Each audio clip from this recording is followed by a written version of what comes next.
दोस्तों, इस बार रक्षाबंधन की तारीख को लेकर लोग असमंजस में है, जो आज की इस वीडियो में हम आपको बताएंगे। इस वर्ष रक्षाबंधन का त्योहार किस दिन मनाना शास्त्रों के अनुसार योग्य होगा, बताएंगे तिथि का समय और त्योहार से जुड़ी मान्यताओं के बारे में, और बताएंगे किस समय राखी बांधना अत्यंत शुभ फलदायी होगा, क्योंकि इस दिन के एक विशेष समय पर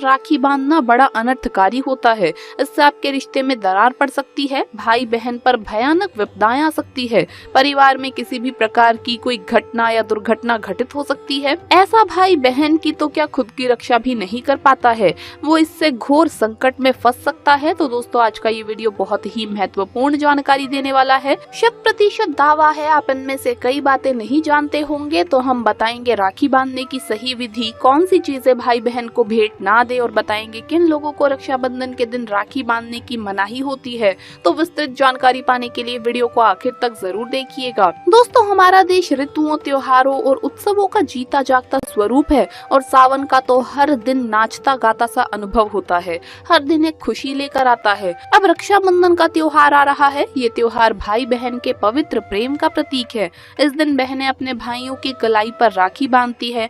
भाई और बहन एक दूसरे को मिठाई खिलाते हैं और सुख दुख में एक दूसरे के साथ रहने का वचन देते हैं। बहनें अपने भाई की लंबी आयु की कामना करती है। दोस्तों, इस बार श्रावणी पूर्णिमा तिथि 2 दिन रहेगी, 11 अगस्त को और 12 अगस्त को। यानी 11 अगस्त को पूर्णिमा मध्याह्न व्यापिनी होगी, चंद्रोदय व्यापिनी होगी, क्योंकि पूर्णिमा तिथि का आरंभ 11 अगस्त दिन गुरुवार को सुबह 10:38 पर होगा और 12 अगस्त दिन शुक्रवार को सुबह 7:05 पर तिथि का समापन होगा। इस बार रक्षाबंधन का महापर्व 11 अगस्त दिन गुरुवार को मनाया जाएगा। क्या है इस त्योहार का महत्व दोस्तों? रक्षा का मतलब सुरक्षा और बंधन का मतलब बाध्य होता है। राखी का त्योहार कब शुरू हुआ है ये कोई नहीं जानता, लेकिन भविष्य पुराण में वर्णित है कि देव और दानवों में जब युद्ध शुरू हुआ और जब दानव हावी होते नजर आने लगे, तब भगवान इंद्र घबराकर बृहस्पति के पास चले गए। वहां बैठी इंद्र की पत्नी इंद्राणी सब सुन रही थी। उन्होंने रेशम का धागा मंत्रों की शक्ति से पवित्र करके उनके हाथ पर बांध दिया। संयोग से श्रावण पूर्णिमा का दिन था। सबका दृढ़ विश्वास हुआ कि इंद्र उस लड़ाई में उसी धागे की मंत्र शक्ति से विजयी हुए थे। उसी दिन से श्रावण पूर्णिमा के दिन ये धागा बांधने की प्रथा चली आ रही है। ये धागा धन, शक्ति, हर्ष और विजय देने में पूरी तरह समर्थ माना जाता है। श्रावणी पूर्णिमा को नारियल पूर्णिमा के नाम से भी जाना जाता है और कई क्षेत्रों में इस दिन समुद्र देवता की पूजा की जाती है। इस दिन जो यज्ञोपवीत यानी जनेऊ धारण करते हैं, ऐसे ब्राह्मण या क्षत्रिय, वैश्य आदि जो जनेऊ धारण करते हैं, वो पूरे वर्ष जाने अनजाने में हुए पाप कर्मों के प्रायश्चित के लिए श्रवणी कर्म यानी यज्ञोपवीत पूजन भी संपन्न करते हैं। इस दिन सप्तऋषि का पूजन होता है। नूतन जनेऊ धारण का कार्यक्रम संपन्न किया जाता है। इस पूर्णिमा तिथि के दौरान ही रक्षाबंधन का कार्य संपन्न किया जाता है, लेकिन इस दिन का पूरा समय इस कार्य के लिए शुभ नहीं होता। शास्त्रों में बताया गया है कि भद्रा में कई कार्यों को निषिद्ध माना गया है, जैसे मुंडन संस्कार, गुरुहारम, विवाह संस्कार, गृह प्रवेश, रक्षाबंधन, शुभ यात्रा, नया व्यवसाय आरंभ करना और सभी प्रकार के मंगल कार्य भद्रा में वर्जित माने गए हैं। इसीलिए भद्रा काल के दौरान किसी भी बहन को अपने भाई की कलाई पर राखी नहीं बांधनी चाहिए। भद्रा काल में राखी बांधना अत्यंत अशुभ कार्य माना गया है।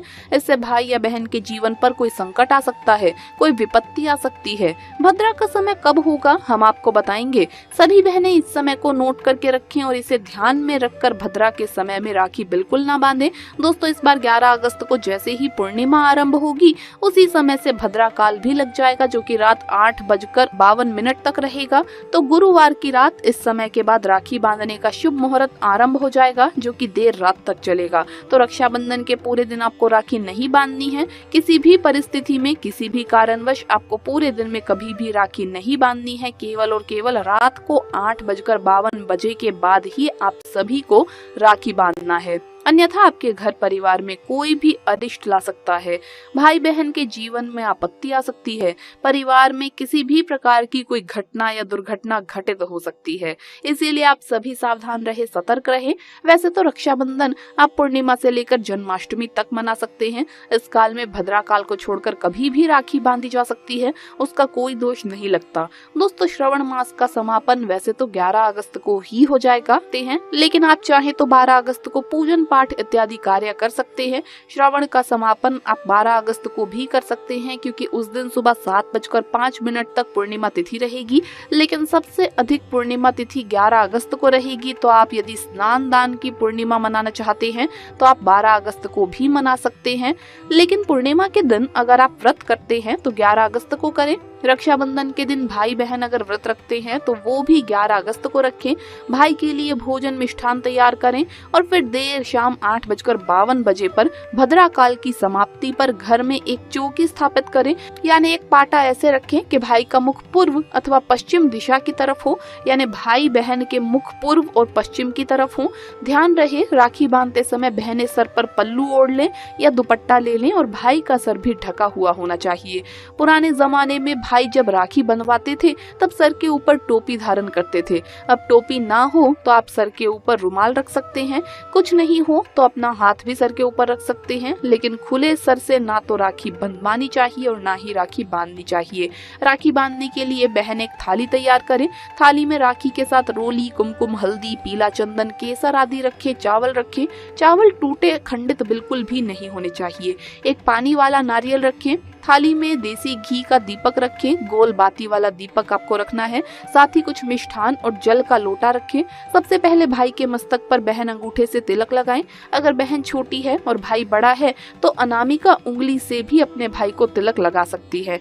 रोली में हल्दी, चंदन और केसर मिलाकर उसका तिलक भाई को लगाना है। फिर तिलक पर अक्षत लगाएं।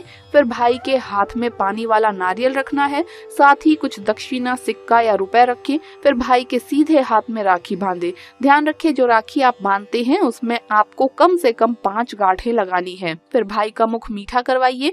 गुड़ मिश्री का भी आप मिठाई के रूप में उपयोग कर सकते हैं। मिठाई खिलाने के बाद दीपक से अपने भाई की आरती उतारें। फिर जल का जो लोटा है उससे आरती का शीतलीकरण करें और भाई के दोनों तरफ जल छोड़े। उसके बाद भाई अपनी बहन को अपनी श्रद्धा सामर्थ्य के अनुसार कुछ भेंट दे।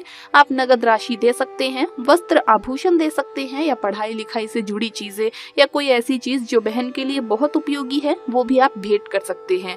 लेकिन ध्यान रहे, गलती से भी लोहे की, कांच की या फिर जर्मन धातु की वस्तु अपनी बहन को राखी के दिन बिल्कुल भी भेंट में ना दें। ये शास्त्रों के विरुद्ध है। इसके अलावा दोस्तों, राखी के दिन आप बाल ना कटवाएं, दाढ़ी ना बनवाएं, झूठ, क्रोध, वाद विवाद आदि से दूर रहिए, किसी का दिल ना दुखाएं। इस दिन द्वार पर आए याचक को खाली हाथ ना लौटाएं। अपने सामर्थ्य के अनुसार कुछ ना कुछ दान कर्म अवश्य करें। तो दोस्तों, विधि विधान से आनंद पूर्वक ये प्यार का त्योहार मनाइए और घर परिवार में ढेरों खुशियां लाइए। जल्द मुलाकात होगी अगली वीडियो में। आपको वीडियो कैसा लगा हमें कमेंट्स में जरूर बताएं। इस वीडियो को लाइक करें, अपने दोस्तों के साथ शेयर करें और अगर आपने अभी तक चैनल को सब्सक्राइब नहीं किया है तो सब्सक्राइब करके बेल आइकन जरूर प्रेस कर लें। आप सभी को रक्षाबंधन